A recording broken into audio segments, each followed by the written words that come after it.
2023 షహీద్ భగత్ సింగ్ వర్ధంతి రోజున ప్రారంభించి ఏప్రిల్ 14 అంబేద్కర్ జయంతి వరకు దేశవ్యాప్తంగా 500 జిల్లాల్లో నిరంతర ప్రచార కార్యక్రమం నిర్వహిస్తూ ఉన్నాం. భారత కమ్యూనిస్ట్ పార్టీ నిర్వహిస్తున్న ఈ ప్రచార కార్యక్రమంలో ప్రధానంగా ఈ దేశ రాజ్యాంగాన్ని, లౌకికవాదాన్ని, ప్రజాస్వామ్యాన్ని పరిరక్షించుకోవడానికి ప్రజల్ని సమాయత్తం చేస్తూ ఉంటాం. ఎందుకంటే ఇవాళ కేంద్రంలో నరేంద్ర మోడీ ప్రభుత్వం వల్ల మన రాజ్యాంగానికి పెను ప్రమాదం సంభవిస్తూ ఉంది. ఈ రాజ్యాంగాన్ని మార్చడానికి ప్రయత్నం చేస్తూ ఉన్నారు. ఇవాళ స్వాతంత్ర పోరాటం అన్నా, స్వాతంత్ర సమరయోధులన్నా, మహాత్మా గాంధీ అన్నా, అంబేద్కర్ అన్నా ఏమాత్రం కూడా వీరికి గౌరవం లేదు. అంబేద్కర్ రచించిన ఈ రాజ్యాంగాన్ని మార్చి మనస్ఫృతి ఆధారంగా ఒక రాజ్యాంగాన్ని ప్రయత్నం చేస్తూ ఉన్నారు. అందుకు అనుగుణంగా వాళ్ళు సాగు జరుగుతూ ఉన్నారు.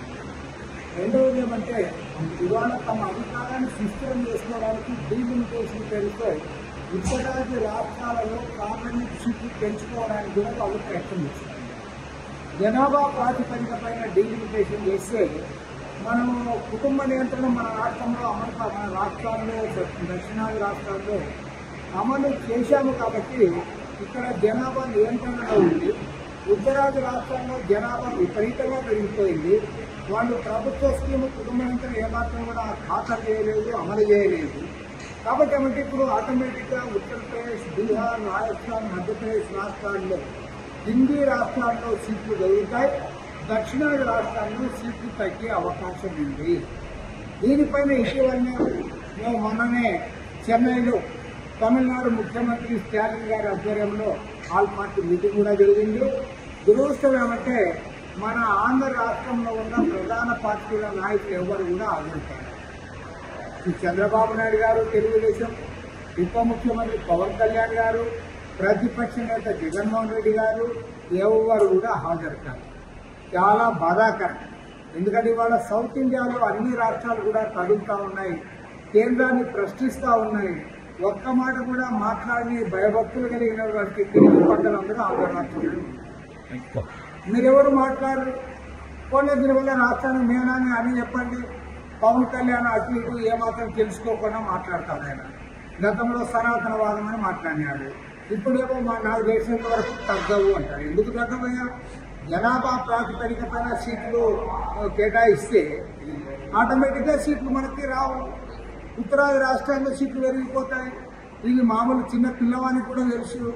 కాబట్టి ఏమంటే పవన్ కళ్యాణ్ నోరు విప్పాలి. ఆయన అధికారానికి రాకముందు ప్రశ్నించేందుకోసమే పార్టీ పెట్టామన్నారు. నువ్వు అధికారం వచ్చిన తర్వాత ప్రశ్నించడం మానుకున్నావు. మోడీ గారు ఏమంటే దానికి ఇదే అంటావు, వాళ్ళ జెండా మోస్తామంటావు. అదేవిధంగా చంద్రబాబు నాయుడు గారు అవునన్నా కాదన్నా భారతదేశ రాజకీయాల్లో ఒక సీనియర్ నాయకుడు, అన్ని విషయాలు తెలిసిన వాడు. చంద్రబాబు నాయుడు గారు మాట్లాడకుండా ఉండడం సమంజసం కాదు. ఆయన స్టేచర్కు తగదు. ముఖ్యమంత్రి చంద్రబాబు నాయుడు గారు వెంటనే దీని లిమిటేషన్ పైన స్పందించాలని చెప్పి కూడా చెప్పారు. అదేవిధంగా జగన్మోహన్ రెడ్డి గారు, మీకు ఇప్పుడు అధికారం కూడా లేదు, మీకు పోయేది ఏమీ లేదు, ఇప్పుడైనా మీరు మాట్లాడండి, మాట్లాడి మనకు జరుగుతున్న అన్యాయం పైన నోరు విప్పమని కోరుతారు. కూటమి ప్రభుత్వం ఇచ్చిన హామీల్లో అరకొర అమలు చేస్తున్నారు కదా, దానిపైన మీరు స్పందన సార్? ఇవాళ కూటమి ప్రభుత్వము అవిలీగాని వాగ్దానాలు చేసి అధికారానికి వచ్చింది. ఇవాళ అధికారానికి వచ్చిన తర్వాత ఖజానా ఖాళీగా ఉందని అంటా ఉన్నారు. ఖజానా ఖాళీగా ఉందనే విషయం మీకు ఏనాడో తెలుసు. ఎందుకంటే రాష్ట్రం ఆర్థికంగా దివాళా తీసింది, అప్పుల పాలైంది, శ్రీలంక అవుతా ఉందని ప్రచారం చేశారు. మేము కూడా ఆ రోజు చెప్పాము అప్పుల పాలైంది అని. మరి మీరేమో అధికారులు వాగ్దానాలు తీసుకుని అధికారానికి వచ్చారు. పైగా ఇవాళ నాకు చాలా ఆశ్చర్యం ఏమంటే మాది డబుల్ ఇంజన్ సర్కారు, మాకు బ్రహ్మాండంగా ఉంది, రాష్ట్రం అభివృద్ధి చేస్తామని ఒక పక్క రంకెలేస్తాడు. ఆయన కేంద్ర మంత్రి అమిత్ షా వచ్చేమో 3 లక్షల కోట్లు ఇచ్చాము 7 నెలల్లోనే, 9 నెలలు కాదు, 7 మాసాల కాలంలోనే 3 లక్షల కోట్లు ఇచ్చామని ఆయన చెప్పాడు. మరి 3 లక్షల కోట్ల రూపాయల ఆర్థిక సాయం వారు చేస్తే మీరు ఇక్కడ తల్లికి వందనం ఇవ్వలే, రైతులకి అన్నదాత అది ఇవ్వలే 20,000, ఆడవాళ్ళకి బస్సు ఇవ్వలే, ఏమి ఇవ్వలేకపోతా ఉన్నాం. ప్రజానికి డబ్బులు లేవని చెప్తా ఉన్నాం. మరి 3 లక్షల కోట్ల రూపాయలు ఎక్కడ పెట్టారు? అమిత్ షా అబద్ధం చెప్పాడా లేకపోతే మీరు దాచిపెట్టారా? అదైనా చెప్పండి, ఇదైనా చెప్పండి. అమిత్ షా అబద్ధం చెప్పింటే అబద్ధం చెప్పాడని చెప్పాలి. లేదు ఆయన ఇచ్చిపోయింది ఇచ్చామయ్యా మేము దాచిపెట్టుకున్నాం ఇక రేపటికి ఖర్చు పెడతామని చెప్పాను. తప్పేం లేదు, మేమేం మిమ్మల్ని తప్పు పక్కనే ఉన్నా, ఇవ్వలేదని కూడా మేము అనడం లేదు. ఇచ్చినాడని ఆయన అంటే అన్నాడు, మీరు ఇద్దరే పక్కనే ఉన్నారు, మీరేం మాట్లాడరు, ఎప్పుడు ఇచ్చినారు సార్ అని మీరు అడగాలి కదా, మీరేమీ అడగలే. కాబట్టి ఏమంటే ఇవాళ అవాస్తవాలు ప్రచారం చేసుకొని డబుల్ ఇంజన్ సర్కార్ పేరుతో డంబాలు కొట్టుకుంటా ముందుకు సాగుతూ ఉన్నారు తప్ప మీరు వాగ్దానాలను అమలు చేయలేకపోతా ఉన్నారు. కాబట్టి నేను ముఖ్యమంత్రి గారిని కోరుతా ఉన్నా, తక్షణమే ఇవాళ మీరు ఇచ్చిన వాగ్దానాలు అమలు పూనుకోవాలి. ఇవాళ ప్రజలు ఇబ్బందుల్లో ఉన్నారు, ప్రత్యేకించి రైతాంగానికి ఇవ్వాల్సిన ఆ 20,000 రూపాయలు ఇవ్వండి. మార్చి 23 షహీద్ భగత్ సింగ్ వర్ధంతి రోజున ప్రారంభించి ఏప్రిల్ 14 అంబేద్కర్ జయంతి వరకు దేశవ్యాప్తంగా 500 జిల్లాల్లో నిరంతర ప్రచార కార్యక్రమం నిర్వహిస్తూ ఉన్నాం. భారత కమ్యూనిస్ట్ పార్టీ నిర్వహిస్తున్న ఈ ప్రచార కార్యక్రమంలో ప్రధానంగా ఈ దేశ రాజ్యాంగాన్ని, లౌకికవాదాన్ని, ప్రజాస్వామ్యాన్ని సంరక్షించుకోవడానికి ప్రజల్ని సమాయత్తం చేస్తూ ఉంటాం. ఎందుకంటే ఇవాళ కేంద్రంలో నరేంద్ర మోడీ ప్రభుత్వం వల్ల మన రాజ్యాంగానికి పెను ప్రమాదం సంభవిస్తూ ఉంది. ఈ రాజ్యాంగాన్ని మార్చడానికి ప్రయత్నం చేస్తూ ఉన్నారు. ఇవాళ స్వాతంత్ర పోరాటం అన్నా, స్వాతంత్ర సమరయోధులన్నా, మహాత్మా గాంధీ అన్నా, అంబేద్కర్ అన్నా ఏమాత్రం కూడా వీరికి గౌరవం లేదు. అంబేద్కర్ రచించిన ఈ రాజ్యాంగాన్ని మార్చి మనస్ఫృతి ఆధారంగా ఒక రాజ్యాంగాన్ని వాళ్ళు ప్రయత్నం చేస్తూ ఉన్నారు. అందుకు అనుగుణంగా వాళ్ళు సాగు జరుగుతూ ఉన్నారు.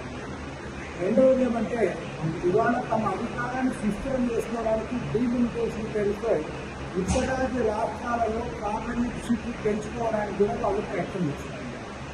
జనాభా ప్రాతిపదిక పైన డీలిమిటేషన్ చేస్తే మనం కుటుంబ నియంత్రణ మన రాష్ట్రంలో మన రాష్ట్రాల్లో, దక్షిణాది రాష్ట్రాల్లో అమలు చేశాము. కాబట్టి ఇక్కడ జనాభా నియంత్రణలో ఉంది. ఉత్తరాది రాష్ట్రాల్లో జనాభా విపరీతంగా పెరిగిపోయింది. వాళ్ళు ప్రభుత్వ స్కీము కుటుంబ నియంత్రణ ఏమాత్రం కూడా ఖాతరు చేయలేదు, అమలు చేయలేదు. కాబట్టి ఏమంటే ఇప్పుడు ఆటోమేటిక్గా ఉత్తరప్రదేశ్, బీహార్, రాజస్థాన్, మధ్యప్రదేశ్ రాష్ట్రాల్లో, హిందీ రాష్ట్రాల్లో సీట్లు దొరుకుతాయి, దక్షిణాది రాష్ట్రాల్లో సీట్లు తగ్గే అవకాశం ఉంది. దీనిపైన ఇటీవలనే మేము మొన్ననే చెన్నైలో తమిళనాడు ముఖ్యమంత్రి స్టాలిన్ గారి ఆధ్వర్యంలో ఆల్ పార్టీ మీటింగ్ కూడా జరిగింది. దురదృష్టం ఏమంటే మన ఆంధ్ర రాష్ట్రంలో ఉన్న ప్రధాన పార్టీల నాయకులు ఎవరు కూడా హాజరుపడ్డారు. చంద్రబాబు నాయుడు గారు, తెలుగుదేశం ఉప ముఖ్యమంత్రి పవన్ కళ్యాణ్ గారు, ప్రతిపక్ష నేత జగన్మోహన్ రెడ్డి గారు ఎవరు కూడా హాజరు కాదు. చాలా బాధాకరం. ఎందుకంటే ఇవాళ సౌత్ ఇండియాలో అన్ని రాష్ట్రాలు కూడా కదులుతూ ఉన్నాయి, కేంద్రాన్ని ప్రశ్నిస్తూ ఉన్నాయి. ఒక్క మాట కూడా మాట్లాడి భయభక్తులు కలిగిన వారికి తిరిగి పట్టణంలో ఆంధ్ర రాష్ట్రంలో మీరెవరు మాట్లాడరు. పోలే దీనివల్ల రాష్ట్రాన్ని మేనాని అని చెప్పండి. పవన్ కళ్యాణ్ అటు ఇటు ఏమాత్రం తెలుసుకోకుండా మాట్లాడతాడు. ఆయన గతంలో సనాతనవాదం అని మాట్లాడినాడు, ఇప్పుడేమో నాకు తెలిసినంత వరకు తగ్గవు అంటారు. ఎందుకు తగ్గవయ్యా? జనాభా ప్రాతిపదిక పైన సీట్లు కేటాయిస్తే ఆటోమేటిక్గా సీట్లు మనకి రావు.